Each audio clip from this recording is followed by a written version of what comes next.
Assalamualaikum warahmatullahi wabarakatuh. Selamat pagi adik-adik sekalian.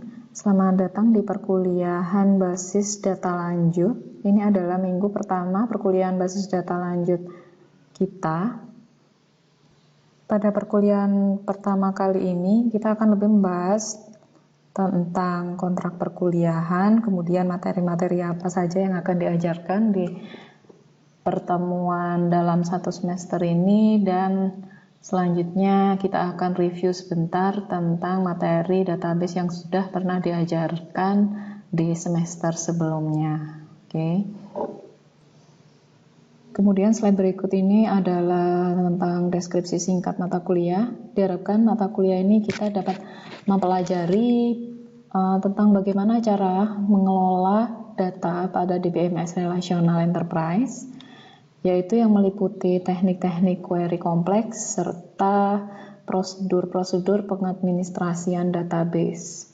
Jadi di sini kita juga akan mendalami lebih lanjut juga tentang implementasi ERD di dalam database kita. Kita bisa menggunakan database, yaitu nanti yang akan digunakan dalam satu semester kita menggunakan database SQL Server. Nantinya kalian diminta untuk mendownload pada pertemuan minggu kali ini. Tugas utama kalian adalah mendownload dan menginstal database tersebut sampai berjalan dengan optimal di komputer kalian, sampai bisa berhasil berjalan di komputer kalian, seperti itu ya. Nah, berikut ini adalah pokok-pokok bahasan sebelum UTS. Jadi di sebelum UTS kita akan membahas tentang review basis data, yaitu pada pertemuan pertama minggu kali ini, yang meliputi pengantar ya, instalasi dan kemudian konfigurasi menggunakan Microsoft SQL Server. Kemudian pertemuan selanjutnya membahas tentang transaksi SQL dan statement select. Kemudian join, sorting, dan filtering data yang dilakukan pada pertemuan minggu ketiga. Pada pertemuan minggu keempat kita akan melaksanakan kuis. Kemudian ada materi di pertemuan minggu kelima, tipe data, fungsi, subquery, grouping, aggregating, table expression, dan pada pertemuan ke-8 kita akan melaksanakan UTS. Jadi di sini nanti kita akan ada 2 kali kuis, yaitu kuis sebelum UTS dan kuis setelah UTS. Kemudian berikut ini adalah pokok bahasan yang akan dilakukan setelah UTS, yang meliputi kita akan pelajari operasi himpunan dan trigger, SQL windowing, pivot dan grouping set. Kemudian akan dilakukan kuis yang membahas tentang materi-materi yang sebelumnya pernah diajarkan setelah UTS. Setelah kuis kedua, kita akan mempelajari query terhadap metadata, stored procedure, pemrograman pada TSQL, kemudian kita akan ada studi kasus. Jadi di sini semacam tugas besar. Jadi kita diminta untuk mengimplementasikan studi kasus ke dalam database SQL Server. Dan terakhir adalah UAS. Seperti itu ya. Oke, untuk pembelajarannya, karena kita masih dalam masa pandemi, jadi kita full online. Jadi di sini nantinya akan ada 3 SKS yang meliputi 6 jam perkuliahan. Jadi di jam pertama saya akan menjelaskan, kita akan tatap muka langsung, kemudian silakan di situ jika ada pertanyaan, silakan melakukan langsung tanya jawab.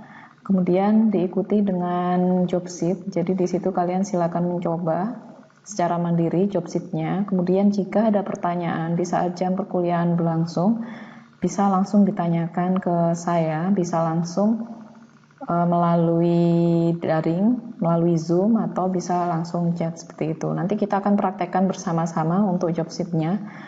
Jadi untuk pengantar job sheet kita praktekkan bersama-sama, kemudian untuk soal-soalnya kalian nanti akan kerjakan sendiri, seperti itu ya. Kemudian selanjutnya adalah studi kasus. Jadi di sini studi kasus nanti saya usahakan di setiap pertemuan ada beberapa studi kasus yang bisa di-solving oleh teman-teman sekalian. Seperti itu.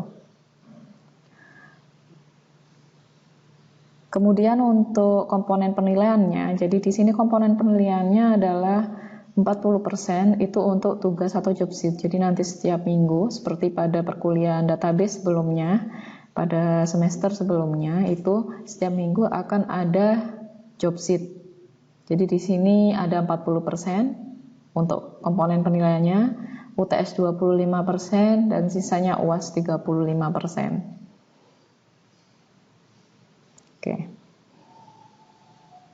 Kemudian untuk peraturan perkuliahan sendiri ya, jadi sewaktu kita online diharapkan kita memakai pakaian yang rapi. Jadi kita juga harus menyesuaikan kapan di saat kita kuliah dan kapan di saatnya kita santai seperti itu. Kemudian keterlambatan juga akan dilihat nanti. Kemudian kehadiran. Jadi di sini presensi juga akan saya hitung.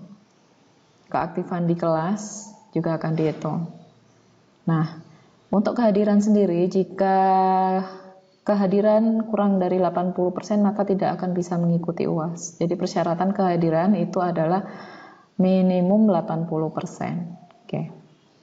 Saya rasa itu saja untuk pengantar perkuliahan. Jadi mengenai peraturan, kemudian komponen penilaian, dan materi-materi apa saja yang akan diajarkan sudah saya sampaikan. Jika ada pertanyaan silakan langsung ditanyakan saat kelas atau perkuliahan nanti berlangsung, seperti itu ya.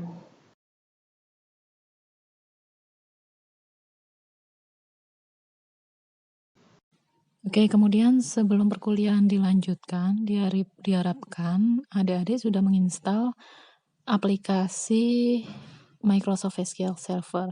Berikut ini adalah tutorial tentang bagaimana cara instalasi Microsoft SQL Server.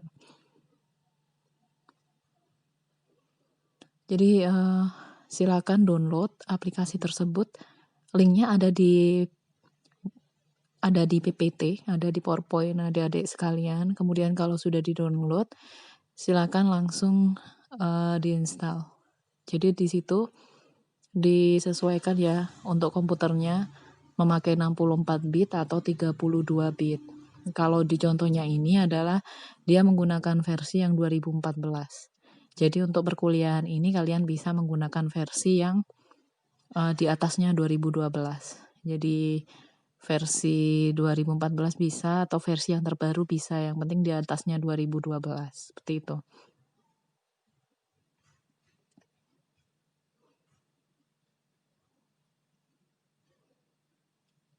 Nah, kemudian untuk step by step yang ada di video ini, kalian bisa langsung ikuti saja. Jadi di situ nanti kalian akan diminta untuk menginstal MySQL Server, kemudian juga diminta untuk menginstal SQL Server Management Studio. Jadi seperti yang kita ketahui ya, jika di pertemuan sebelumnya atau di semester sebelumnya kalian menggunakan MySQL, di sini kita menggunakan Microsoft SQL Server.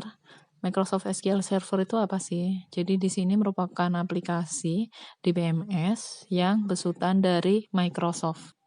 Kemudian kenapa kita memakai Microsoft SQL Server? Sebenarnya di sini banyak sekali ya kelebihannya dari Microsoft SQL Server.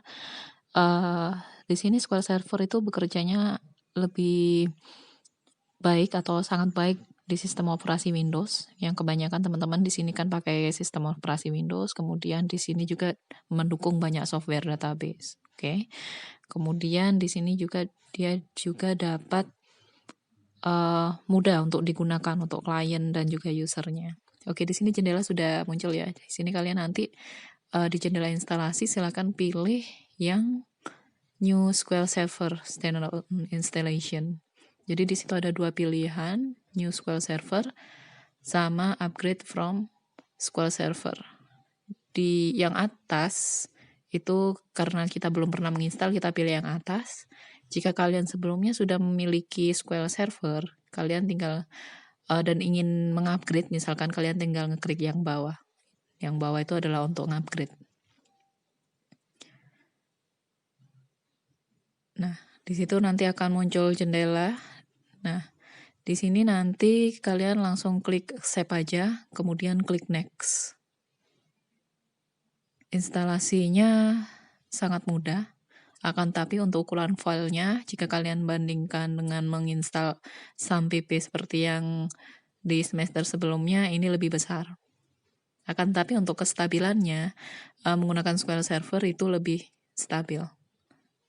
Nah, di sini di product updates muncul seperti itu, di next saja.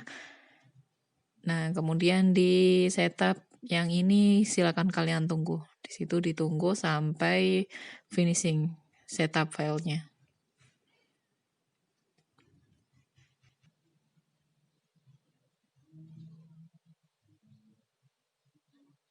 Nah, di sini ada instant feature.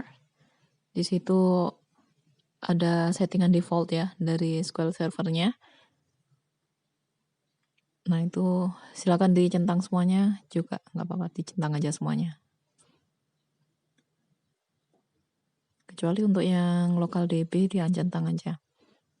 Nah, kemudian kalian klik next. Jadi ini nanti mungkin ada perbedaan ya jika kalian menggunakan yang versi terbaru, step by step-nya akan mirip sih, mirip.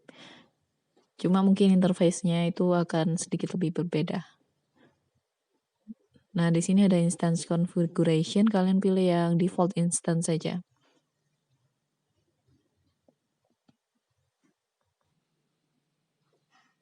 Oke, ini kita tunggu ya, sudah di installation progress. Nah, kalau sudah berhasil, itu akan muncul jendela yang seperti ini. Nanti kalau kalian install versi yang lebih terbaru, itu nantinya akan ada perbedaan sedikit untuk interfacing-nya. Oke, kemudian kalian langsung klik close saja. Kemudian langsung bisa kalian nantinya bisa langsung login ke SQL servernya. Oke, ini adalah jendela tampilan jika sudah masuk ke jendela SQL Server. Kalian bisa create database dan kalian bisa explore di sana lebih banyak. Sekian ya. Semoga tutorial instalasinya bermanfaat. Terima kasih. Selamat belajar untuk adik-adik semua. Jangan lupa untuk menginstalnya.